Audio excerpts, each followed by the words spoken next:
Nursing Leadership Question and Answer Part 1. On orientation day, a nurse educator said to a nurse, "Our hospital provides the highest level of specialized healthcare in an integrated educational and research setting. Which of the following aspects of the hospital strategic plan is indicated by this statement? A. Vision. B. Policy. C. Values. D. Mission." The answer is D. Mission. A head nurse of an intensive care unit wrote a report about the needs of her department and gave it to the nursing supervisor. Which of the following types of communication is this?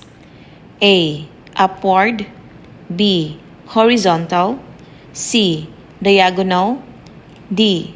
Downward. The answer is A. Upward. A head nurse of a coronary care unit delegated staff scheduling to a senior nurse in that unit. Which of the following steps must the head nurse implement before delegating the task? A. Negotiate with a senior nurse. B. Take signature of senior. C. Explain tasks to the senior. D. Make sure hospital policies for delegating tasks.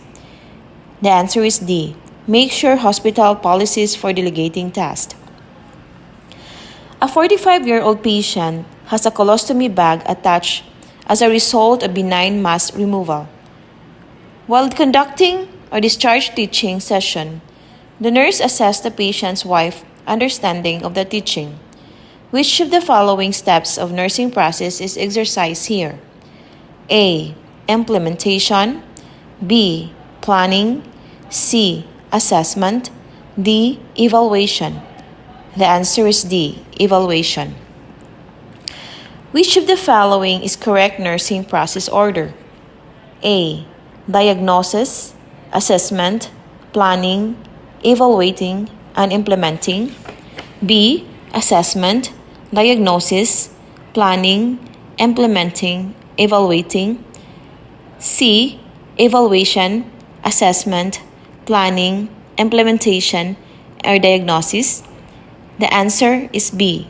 Assessment, diagnosis, planning, implementation, and evaluation.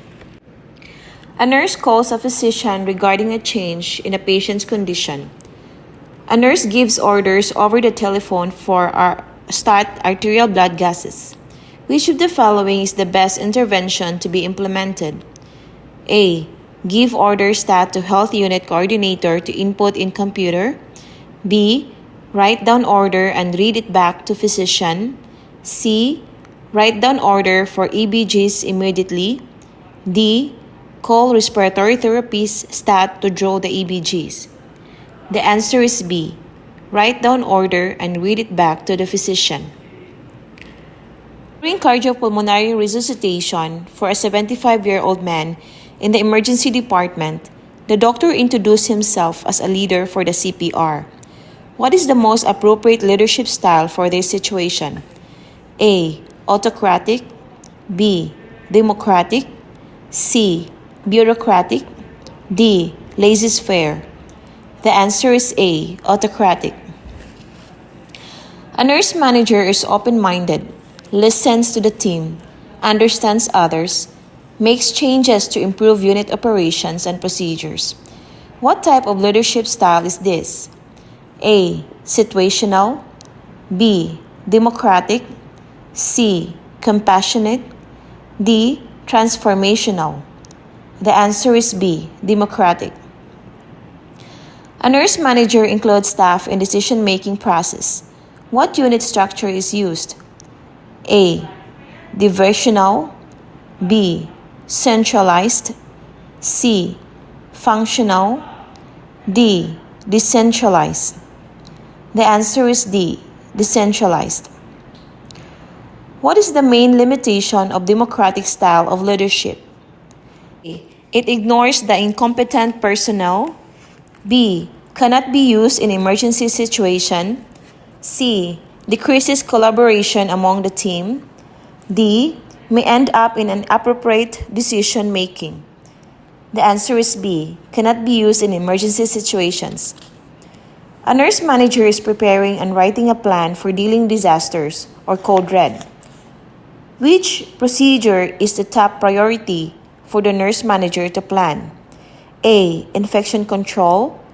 B, staff orientation. C, patient education. D, patient relocation. The answer is B, staff orientation. The nurse manager was not happy about low results of patient survey. Which of the following is the first step for the nurse manager? A, schedule meeting with staff.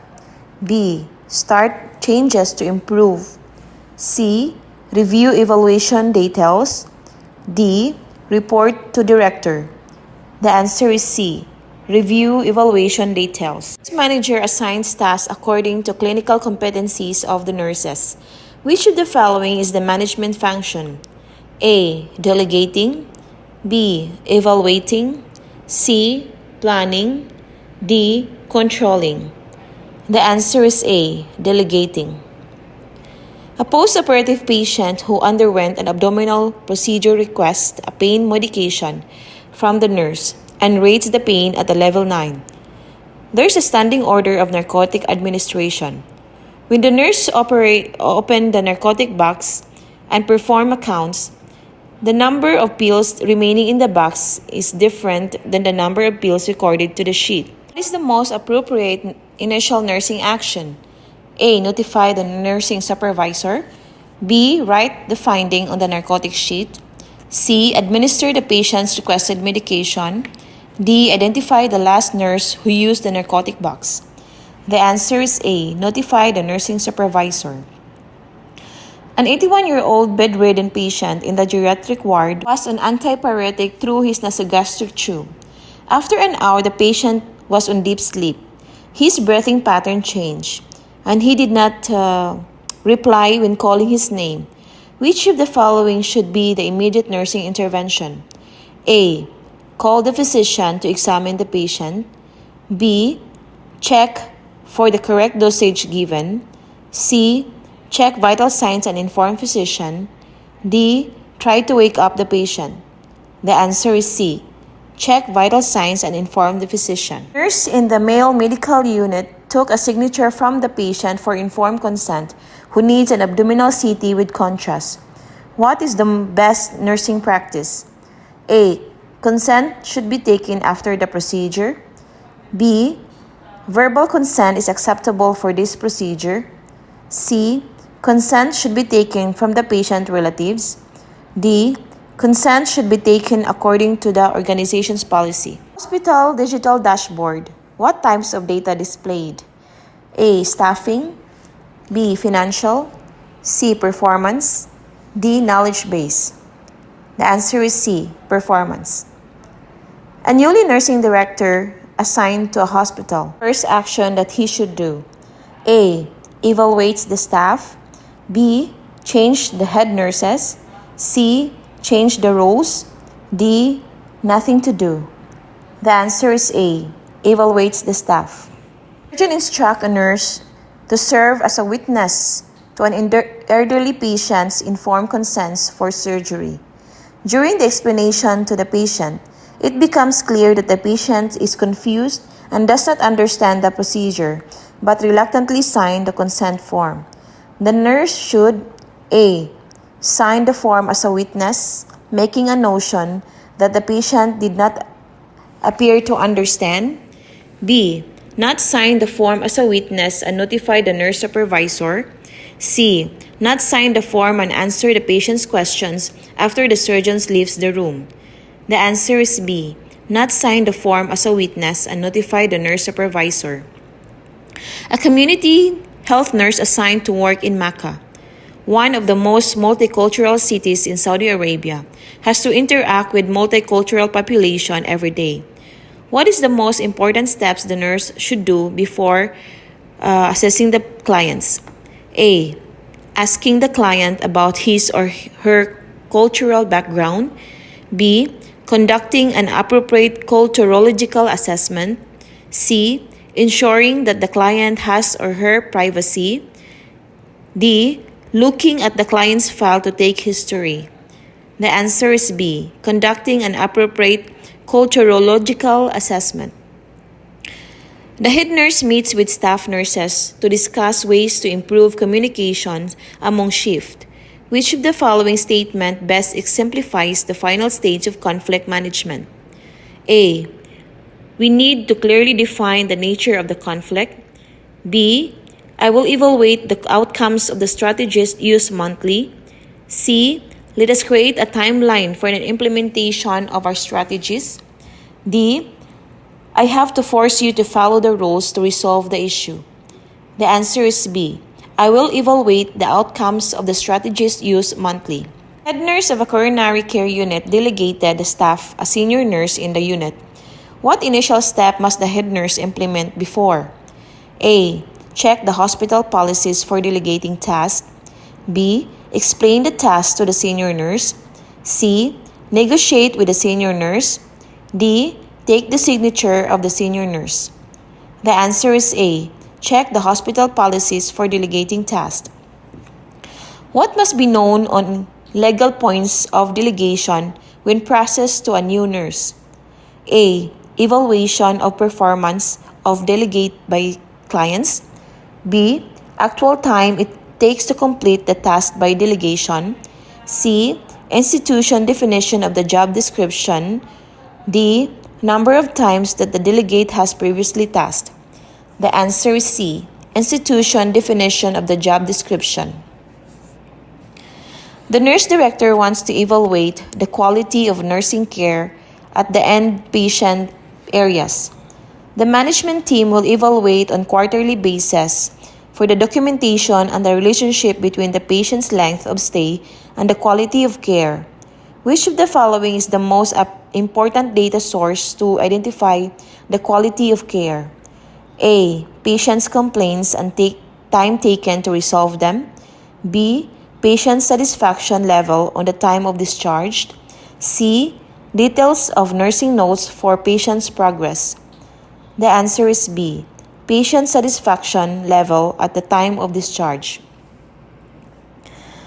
The nurse manager receives complaints from some nursing to improper work distribution and discrimination. How should the nurse manager handle the situation? A. Investigate the complaints. B. Individual counseling. C. Identify list of problems. D. Continue to observe. The answer is A. Investigate the complaints. After teaching the deep breathing and coughing to a patient who is undergoing a surgery, the nurse asks the patient to demonstrate and then help him in correcting what part of therapeutic communication is used. A. Evaluation. B. Intervention.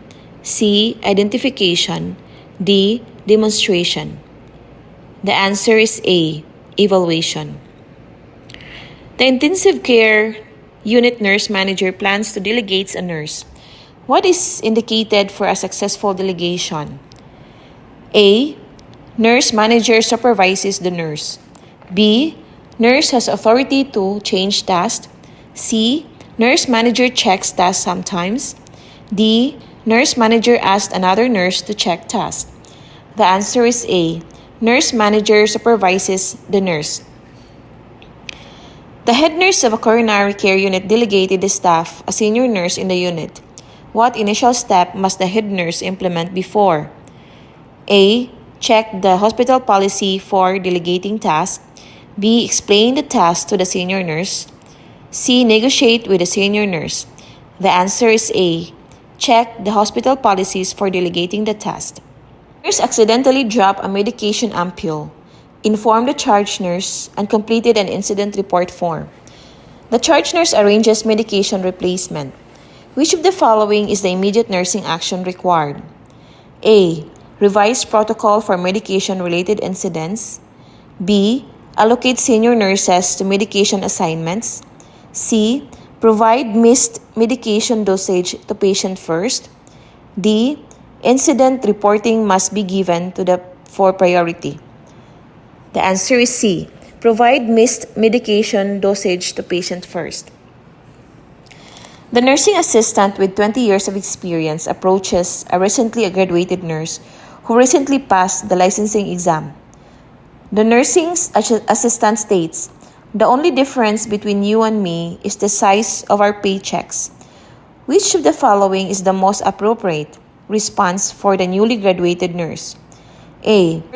A hierarchical position. B. Emphasize the additional education received. C. Explain the legal difference in the scope of practice. D. Focus on the need to work together for quality patient care." The answer is C. Explain the legal difference in the scope of nursing. The nurse manager first day in new hospital will A. Introduce plan and strategies to top manager in hospital. B. Introduce himself to the staff. C. Observation for 3 months before begin to work. The answer is B. Introduce himself to all the staff. After assessing patients' medical records, which behavior nurse allows that patient's confidentiality has been breached? A. Reviews patient's medical record. B. Read patient's care plan. C. Disclosing patient's information. The answer is C. Disclosing patient's information. During the assessment phase of pre-operative interview, the patients report feelings nervous. The patient conveys to the nurse that a parent died in surgery due to malignant hyperthermia. To whom would this information be most important? A. PACU nurse or post-anesthesia care nurse. B. The scrub nurse. C. Anesthesia team. D. Charge nurse. The answer is C. Anesthesia team. A charge nurse in the nurse unit was noted poor staffing schedule in one of the shift.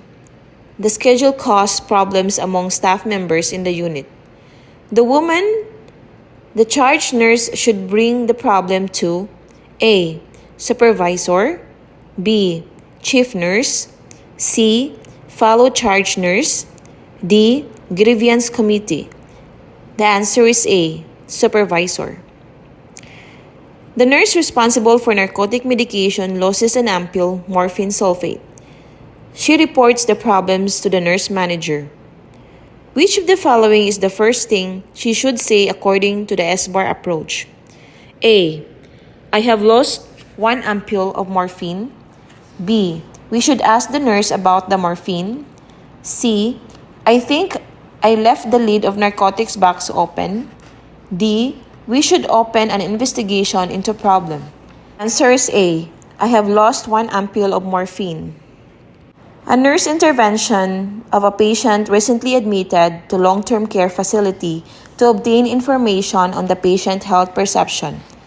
The nurse encouraged the patient to elaborate this change. Which of the following types of questions would be the most effective in this situation? A. Analytical. B. Focused. C. Closed. D. Open-ended. The answer is D. Open-ended. A nurse entered the room of a patient named Ahmad Said to administer this medication, but the patient did not wear any identification bracelet. Which of the following is the most appropriate nursing action? A. Ask the patient, "Are you Ahmad Said?" B. Ask the patient, "What is your name?" C. Ask the patient, "What medication do you take?" The answer is B. Ask the patient, "What is your name?" Research data to be collected from children on nursing unit. What type of consent is the most appropriate? A. Informed consent, written consent. B. Consent signed by the parents. C. Consent from physician. D. Hospital administration consent. The answer is B. Consent signed by the parents. The nurse manager prepares unit clinical operational plan. What is top priority in that plan? A. Infection control. B. Staff orientation. C. Quality projects. D. Safe patient care. The answer is D. Safe patient care. What is the characteristics of democratic leadership style? A. More changes. B. Structured work. C. Staff participation. D. No leader decision. The answer is C. Staff participation. Which of the following vaccines is highly recommended to be taken by pilgrims before Hajj season? A. Meningococcal meningitis. B. Tuberculosis. C. Hepatitis A. D. Poliomyelitis. The answer is A. Meningococcal meningitis. Which of the following is the main reason the nurse makes concern about adolescents' health status? A. Take risky behaviors. B. Consider themselves as adult. C. Have more health issues. D. Transitional period to adult. The answer is A. Take risky behaviors. A nurse is showing stress and anxiety due to long duty hours. Which of the following should the nurse manager do? A. Give day off. B. Give light tasks. C. Offer vacation. D. Talk about coping. The answer is D. Talk about coping.